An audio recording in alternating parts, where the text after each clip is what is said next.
Bonjour à tous et Toubi3, bienvenue sur cette toute nouvelle vidéo. On poursuit la série Road to 5700 trophées.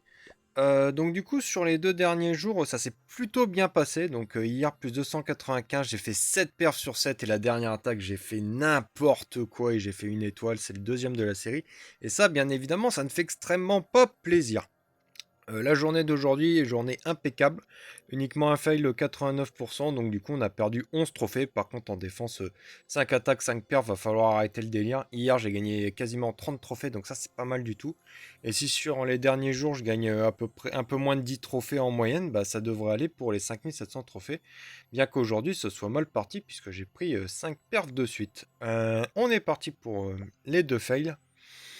Donc c'est assez rare que je montre aussi peu de fails. Je pense qu'il y a aussi un autre épisode où j'ai dû en montrer que 2. Mais avec cette compo, on a vite fait de faire n'importe quoi et de balancer des boules de feu frauduleuses. Donc là, en fait, j'ai compris quelque chose en fait avec cette attaque.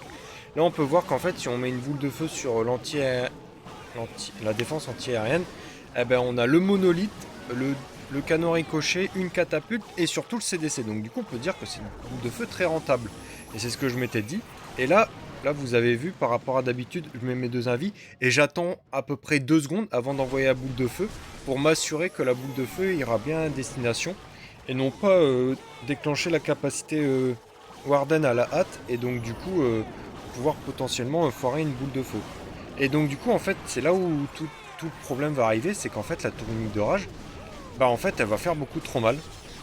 Elle va faire beaucoup trop mal alors que là j'ai mis un sort de rage sur le Warden et là je me suis dit ouais c'est bon il va vivre sa meilleure vie, ça va le faire. Et donc du coup là je remets un sort de rage, je remets un sort de gel et là en fait mon Warden il est mort. Le cracheur de feu en fait il en a fait qu'une bouchée de mon Warden et donc du coup en fait malgré la boule de feu qui était quand même de qualité allemande, bah, force est de constater que c'était pas la meilleure boule de feu sur ce village. On aurait été bien mieux à la mettre sur une tour unique de rage. Surtout qu'il y avait pas mal de défenses embêtantes autour. A noter que la championne, j'aurais bien dû évidemment la mettre sur la droite pour accompagner ma reine de telle façon à avoir l'HDV. Et j'aurais pu m'en sortir avec un plus 300, plus 309 trophées comme la journée d'aujourd'hui. Et donc du coup, j'aurais pu gagner bien plus de trophées que seulement 28 trophées, donc du coup, bon, bah, ça c'est la vie. Le fail d'aujourd'hui, alors je sais plus ce que j'ai fait. Je sais plus. Ah, en plus en haut j'ai mis une belle catapulte, donc je sais vraiment pas. Ah oui, j'ai fait mon gros radin sur le Warden. Donc ça c'est un truc que je vais vous montrer après quelque chose comme 6 ou 7 perfs. Et en fait j'ai arrêté de faire mon radin. Quand le Warden il commence à être midlife, allez hop, je mets un sort. Et puis voilà. Et là je sais pas ce que j'ai foutu. J'ai attendu le dernier moment, comme d'habitude, et puis bah, ça l'a pas fait tout simplement. Donc là, je mets un gel. Et là, j'ai grosse connerie, j'aurais dû mettre une chasseuse bien plus tôt. Et donc, du coup, ouais, capacité Warden, mais sauf que bah, la capacité, elle est pas belle du tout. Hein. Elle a pris juste un arc X, elle a pas du tout pris le CDC. En fait, je voulais balancer une boule de feu ici.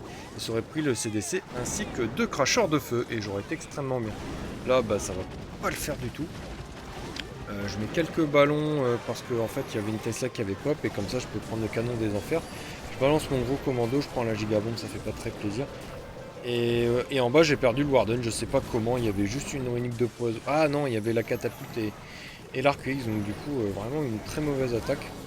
Bon j'ai essayé de faire mon max, mais malheureusement ça va pas passer, il reste plus grand chose si ce n'est la reine ainsi que le roi et quelques ballons, mais très clairement ça va pas le faire. Bon, bien évidemment, je gratte un maximum de bâtiments. Il y a le roi qui va tourner un peu et donc du coup, j'ai pu leur faire un plus 29 trophées. J'avais peur de faire uniquement 80%. Mais en fait, on va rapidement monter dans les pourcentages et on va atteindre 89% gentiment. Et puis là, bah, c'est la fin du temps. Donc du coup, fail time à la fin. Enfin, fail time, un gros fail tout court. Donc du coup voilà pour les 2 attaques ratées. Donc on est parti sur cette attaque. A noter que les tours uniques d'invie, ça c'est toujours très appréciable avec le Warden. Les tours uniques de rage aussi, même si sur le premier replay j'aurais dû très clairement balancer ma meilleure boule de feu là-bas. enfin sur la runique d'orage. Donc là on en profite, catapulte en bas parce qu'il y a plein de bâtiments à faire tomber. J'ai mis au préalable un gobelin pour voir s'il n'y avait pas des Tesla ou des pièges à squelettes. On met le Warden sur la droite. Il y a la tour mono qui tape le Warden, donc du coup je suis contraint de la geler. Donc, du coup là ça va bien se passer, le Warden il s'avance tranquillement, le catapulte qui fait sa meilleure vie. A noter que ouais vraiment le conseil qu'avait donné le youtubeur anglais de donc la meilleure boule de feu, hein, ça fait plaisir, de vraiment dézoomer quand on attaque, ça c'est vraiment game changer sur mes attaques. Je vois clairement une énorme différence par rapport à avant et après. Je fais beaucoup moins de conneries et je perds beaucoup moins de fois le Warden parce que je m'occupais de mes autres héros, donc vraiment superbe conseil stratégique. Donc là par contre il y a une énorme, c'est un peu la sauce avec mes héros puisqu'il y avait l'HDV, il y avait tous les héros et donc du coup là je mets ma championne en soutien avec quelques ballons roquets et donc du coup je vais en profiter pour tomber la tour mono parce que ça fait beaucoup trop mal et j'ai encore 1 milliard de troupes en vie. J'ai les Valkyries de la catapulte qui sont sortis, donc du coup c'est un perf qui passe extrêmement large et ça bien évidemment ça fait extrêmement plaisir. On passe à la suite de 4, 6. Donc le 6 et le 7ème replay pour hier. Là, on peut voir qu'on a nos potes les runiques d'invie. Et donc du coup, ça, je vais faire un malin plaisir à me balancer ma meilleure boule de feu sur une runique d'invie. En l'occurrence, celle à gauche. Après, mon Warden, il va aller sur la gauche, sur l'HDV. C'est pas forcément simple de gérer un Warden quand il part sur l'HDV. Mais bon, à droite, il y avait le CDC plus le monolithe, ainsi que le prince mignon qui met ses meilleures patates de forain, donc c'était pas forcément bien mieux. C'est un village très compact, donc du coup, bien évidemment qu'il y a une belle boule de feu à mettre, mais ça veut dire aussi que quand le Warden il va s'avancer un peu plus dans le village, il va prendre la sauce. Et c'est pour ça que là, je peux snipe un canon ricochet et je m'en prive pas, je l'élimine. Pareil pour la tour d'archer fusionnée à droite. Comme ça fera moins de dégâts sur mes héros. Je mets ma reine. Et puis hop, je déploie ma caserne à droite. Et puis mon roi en bas. J'active très tôt la capacité. J'aurais pu mettre un sort de rage peut-être. J'ai mis un rage sur le Warden. Et puis là, il y a 1 milliard de squelettes. Et comme le Warden il tapait l'HDV, j'en ai profité pour le rendre invisible de telle façon que le Warden puisse finir l'HDV. Parce que ça, c'est très important. Si jamais il y a les squelettes qui commencent à taper le Warden et puis que le Warden il finit pas l'HDV et qui commence à taper les 80 000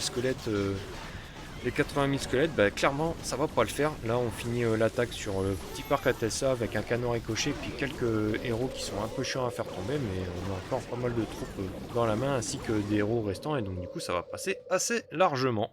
Donc superbe attaque. Hop, on passe à la suite. A noter que contrairement à l'épisode il y a 2 jours, malheureusement il n'y a pas de lance-bus, hein. J'aime bien ce, cet engin de siège, mais malheureusement c'est pas un engin qu'on utilise tous les 4 matins. Et donc du coup, là c'est un village assez connu que j'ai déjà tapé plusieurs fois sur ce Road to 5700 trophées. Et c'est ça qui l'avantage quand vous croisez des villages que vous connaissez un peu, c'est que là en fait je sais. J'ai souvenir que en fait à gauche on pouvait mettre une belle catapulte. Malheureusement il y a des squelettes qui viennent m'embêter un peu. J'étais radin, j'aurais dû mettre ma Valkyrie. J'ai vu là. En fait non, c'est pas que j'ai été radin, c'est que j'ai pas vu les squelettes. J'ai vu uniquement l'archer qui est parti sur ma catapulte et donc malencontreusement ma catapulte a pris extrêmement de tarif. On a mis une boule de feu du futur sur les 2 cracheurs de feu ainsi que sur le CDC. J'ai essayé de snipe le canon ricochet en haut. Malheureusement il y avait 1 milliard de Tessa, donc le parc à Tessa. Il y a aussi la tour d'archer multi-équipée qui a plus qu'un point de vie, du coup j'en profite pour mettre 2 super ballons pour non seulement faire tomber la runique, faire tomber la tour d'archer fusionnée ainsi que le déclencher la runique de poison. Donc ça c'est une pierre de coups. On active la capacité roi, la capacité reine, on est au centre du village, rage invie sur les reines parce que ça fait très très mal au village. Et puis là on est en fin d'attaque, on a encore 4 super ballons dans la main, on a encore 3 si ce n'est peut-être 4 héros en vie. Non, je crois que le roi il a rendu l'âme et donc du coup on passe très très facile cette attaque. À noter que je garde c'est un- quand vous voyez que vous perfez largement, ne mettez pas tous vos troupes de clean si vous n'êtes pas certain que ce sont les derniers bâtiments, parce que des fois il peut y avoir, je dis n'importe quoi, une Tesla tout au nord, alors qu'il y a les derniers bâtiments qui sont au sud, et donc du coup vous prenez, comment dire, bah, vous pouvez faire 99% alors que vous pouvez aisément faire 100%. Et donc du coup là on est parti pour cette attaque. Un village très perturbant, un des plus perturbants pardon, que j'ai pu attaquer sur ce road to 5700 trophées, tout simplement parce qu'en fait il y a énormément de défense autour de la base et très peu à l'intérieur. Donc du coup pour mettre une belle boule de feu, il va falloir se lever de bonheur. Il y en a une très belle à mettre, c'est sur la tour unique de poison, et donc du coup je m'y attelle tout de suite. Petit problème, c'est que la tour unique de poison elle est en plein dans le centre du village, donc du coup il va falloir faire un maximum de déblayage, et donc du coup je profite du temps que le Warden fasse du déblayage pour mettre des archers, des minions sur les coins du village, et donc du coup ça permet d'éviter de fake time. Par exemple ce bâtiment là il a 1 milliard de points de vie, donc du coup si je mets une petite gargouille, bah, ça va m'éviter de fake time en fin d'attaque si jamais il me reste uniquement 5 secondes pour trouver le réservoir. Donc là on a mis une boule de feu exceptionnelle au centre de la base, et là c'est ce que je vous disais, j'arrête de faire mon radin, mon Warden il est mid-life, allez hop je mets un sort de gel. Là mon Warden était au 3/4 life, je mets quand même encore un sort de gel parce qu'en fait comment dire, la boule de feu est tellement belle qu'en fait je peux m'autoriser à investir un petit peu plus de sorts sur mon Warden. C'est toujours mieux ça plutôt que de le perdre et puis de fail time à 95% comme un idiot. Surtout que comme j'ai dit au préalable, on a mis une très belle boule de feu. J'ai mis quelques super ballons en bas de telle façon pour rediriger mes troupes. Rage invie sur l'arène comme souvent. Il y a le Warden en haut qui fait un peu la tronche, donc du coup j'ai mis un sort de rage, et donc du coup ça va un peu mieux, même s'il y a le roi qui va lui casser sa tronche. Et donc du coup ça passe pas très large. On a encore 2 héros en vie même s'ils ont plus trop de points de vie, avec quelques troupes de clean. Ouais, parce que c'était un village qui était assez complexe mine de rien, avec beaucoup de défense aux alentours de la base. Donc ouais, quand c'est des villages qui sont très perturbants, par définition ça perturbe l'assaillant, et donc du coup il a plus de chances de fail time, même si c'est un village qui sur le papier est un petit peu moins fort que les villages méta. Donc du coup cette base, on voit qu'il y a une belle runique d'invie ici, et donc du coup ça c'est le jackpot quand vous utilisez cette compo. Donc du coup on peut dire qu'on peut mettre un Warden à droite, sauf que le souci c'est qu'il y a 2 héros, il y a une tour mono et il y a 2 canons ricochets, donc du coup ça fait pas plaisir. J'ai mis ma meilleure catapulte en bas malencontreusement, je pensais qu'elle allait pouvoir prendre la catapulte adverse, mais en fait elle va se faire complètement annihilée par la championne adverse. Donc là mon Warden il fait sa meilleure vie, et là je vais pouvoir claquer mes meilleurs sorts d'invie pour diriger une super boule de feu. Hop. Et là j'attends bien, c'est vraiment quelque chose que je faisais pas avant, c'est que je me précipitais pour mettre ma boule de feu, que là en fait les sorts d'invie je crois que ça rend invisible 4,5 secondes, je crois qu'avant c'était 4,75, mais il y a eu le nerf avec à cause des bottes électriques. Et donc du coup ouais, bien mettre les sorts d'invie et puis prendre bien 2 secondes pour s'assurer qu'on met une belle boule de feu au centre de la base. Et ça c'est très important ce que je vais vous dire, parce qu'en fait un peu plus tard dans la vidéo, je crois que c'est sur la dernière attaque, j'ai failli louper ma boule de feu, et heureusement que j'ai pris entre guillemets les 2 secondes pour voir que si je larguais ma boule de feu, j'allais mettre une boule de feu médiocre. Donc du coup là, nos 3 héros en bas du village ils progressent bien, on a encore plein de super ballons dans la main, donc on en profite pour en mettre quelques-uns. Je mets quelques super sapeurs pour ouvrir sur la GV. Rage sur l'arène qui a décidé de se barrer du sort de rage, mais il y a la championne, et puis j'ai mis quelques super ballons sur le canon à ricochet restant. On a encore pas mal de troupes de clean dans la main qui n'ont pas servi à grand chose. On est parti pour l'antépénultième attaque, donc c'est avant-dernière attaque.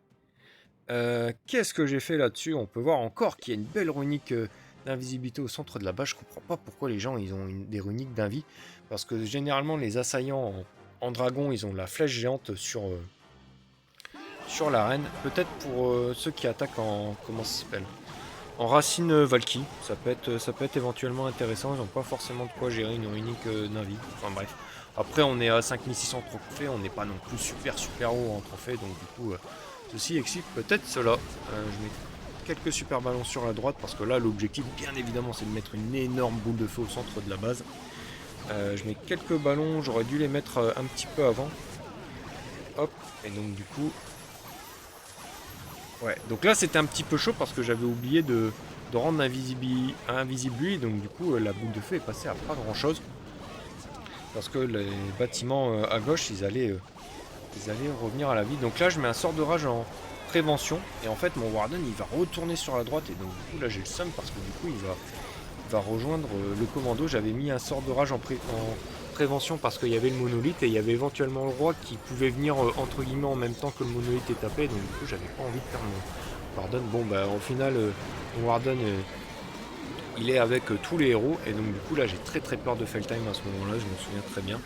Et donc du coup là la championne elle vit sa vie sur la droite et j'en profite pour l'accompagner avec quelques super ballons de telle façon à ce que les super ballons puissent de 1 enlever des défenses compromettantes pour la championne et de 2 tanks pour la championne, donc du coup ça fait un 2 en 1 et au final on passe très large au niveau des troupes, mais je ne sais vraiment plus au niveau du temps ce que ça a donné. Hop, on est parti pour l'avant-dernier replay et là on peut voir un design de base que j'aime pas du tout simplement parce qu'il n'y a pas de bonne boule de feu à mettre et ça dès qu'il n'y a pas de bonne boule de feu à mettre, bah, ça me gonfle. Donc du coup, comme souvent dans ce genre de situation, on a le monolithe et le CDC qui sont collés. Donc du coup, bah, malheureusement, j'ai pas d'autre choix que mettre une boule de feu là-dessus. Je mets une catapulte en bas. Il y avait la nouvelle défense, pas le canon des enfers, mais enfin le canon des affaires en mode longue portée entre guillemets. Une défense qui est très rare parce que je trouve que le canon des enfers il fait bien plus mal que cette défense, mais malheureusement en fait cette défense elle est comment dire, elle outrange la catapulte. Donc là on peut voir que j'ai mis ma meilleure boule de feu, j'ai mis 3 invis et aussi un sort d'invis sur le Warden parce qu'en fait je savais que le Warden il allait s'avancer, donc du coup potentiellement de 1 prendre énormément de dégâts et de 2 se faire sortir le CDC, et ça j'avais envie de ni l'un ni l'autre. A noter que sur la gauche j'ai mis quelques gargouilles, donc ça c'est vraiment quelque chose que je fais beaucoup plus attention par rapport à avant pour éviter les fight time et aussi de 1 et de 2 pour déblayer pour ma partie héros. Le Warden il est en haut, on n'a plus beaucoup de sorts, on n'a plus qu'un sort d'invie. À noter que le sort de poison généralement j'oublie de l'utiliser quand je mets une boule de feu sur le CDC, et puis ça c'est quelque chose, c'est vraiment un axe d'amélioration sur lequel je dois m'améliorer. Bon, on est en fin d'attaque, on a encore nos 4 héros en vie, le roi qui va mourir puisqu'il est sous Phoenix. Et donc du coup c'est une attaque qui passe plutôt bien et on a encore un sort de poison. Pourquoi je l'ai mis là-bas sur la gauche, je ne sais même plus. Mais bon, on s'en fout, ça passe, c'est le principal. Et on est parti pour la toute dernière attaque. Et ouais, là c'est vraiment une attaque très importante. Parce que du coup, parce que c'est la dernière tout simplement. Et aussi parce que en fait c'est pas si simple d'attaquer, parce qu'en fait je veux mettre une boule de feu au niveau du CDC, sauf que le souci c'est que si je mets mon Warden au niveau de la tour de sorcier, ben en fait les troupes du CDC elles vont sortir, et ça très clairement on veut surtout pas que ces troupes sortent, et donc du coup j'ai été contraint de, je sais plus si j'ai mis une catapulte déjà, voilà. Donc là, il y a beaucoup de choses à dire. Déjà, de 1, j'ai investi beaucoup de sorts d'invie. Et en fait, la tour d'archer ici, je l'ai oublié dans le sort d'invie. Et donc, du coup, j'ai dû reclaquer un sort d'invie pour éviter que la boule de feu aille sur la tour d'archer. Je préférais qu'elle aille largement sur un cracheur de feu. A noter aussi que j'ai bien pris soin de mettre un invie sur le Warden de telle façon à ce qu'il ne fasse pas sortir le CDC. En haut j'ai snipe le canon à ricochet parce que sinon ça fait trop mal. S'il y a le canon à ricochet et le prince mignon qui tape mon Warden, ça va clairement pas le faire. Je profite qu'il n'y ait plus de CDC pour envoyer 2 chasseuses de tête. Le souci quand vous envoyez des fois 2 chasseuses de tête, c'est que vous pouvez faire sortir le CDC si jamais vous gérez très bien le héros et qu'après les chasseuses s'avancent dans le village. Mais là comme le CDC il était tombé, bah no problemo. J'ai essayé de faire tomber la tour multi avec 3 Rocket Loon, mais malheureusement ça n'a pas suffi. La capacité roi qui n'a pas ouvert jusqu'à l'HDV, donc du coup j'y suis en train de mettre ma championne. Comme très souvent sur mes attaques où je prends l'HDV avec ma championne. Donc du coup là il y a tous mes héros qui sont en bas à droite. La reine qui a plus beaucoup de points de vie, c'est une attaque qui n'est pas assez très large. J'ai mis mon sort de poison, je sais pas pourquoi je l'ai mis là. Je sais pas pourquoi je mets un sort de rage sur l'arène ainsi que le canon géant, et donc du coup bah ok ça passe pas très large au niveau des troupes, mais on en a encore quelques-unes pour finir la base. Donc c'est tout pour ces attaques. J'espère qu'elles vous ont plu. J'espère que pour le road to 5700 trophées je vais pas reprendre Bagdad en défense. Déjà là il me faudrait au minimum 10 trophées gagnés, donc du coup il faudrait qu'en face ça fasse plus, enfin il faudrait qu'au maximum je prenne moins 100 en 3 attaques, donc ça veut dire entre guillemets 2 perfs et puis un moins 20. Donc si jamais je peux prendre 2 fails, ça m'arrangerait. Bon après, étant donné que j'ai un début de THJ7, bah ça aide pas du tout en défense. J'espère que la vidéo vous aura plu. Comme d'habitude, si elle vous a plu, n'hésitez pas à mettre votre meilleur pouce bleu, à commenter, à partager, etc. À mettre la cloche. Et puis quant à moi, je vous retrouve très très bientôt pour le prochain épisode de la série. D'ici là, portez-vous bien. Allez, salut!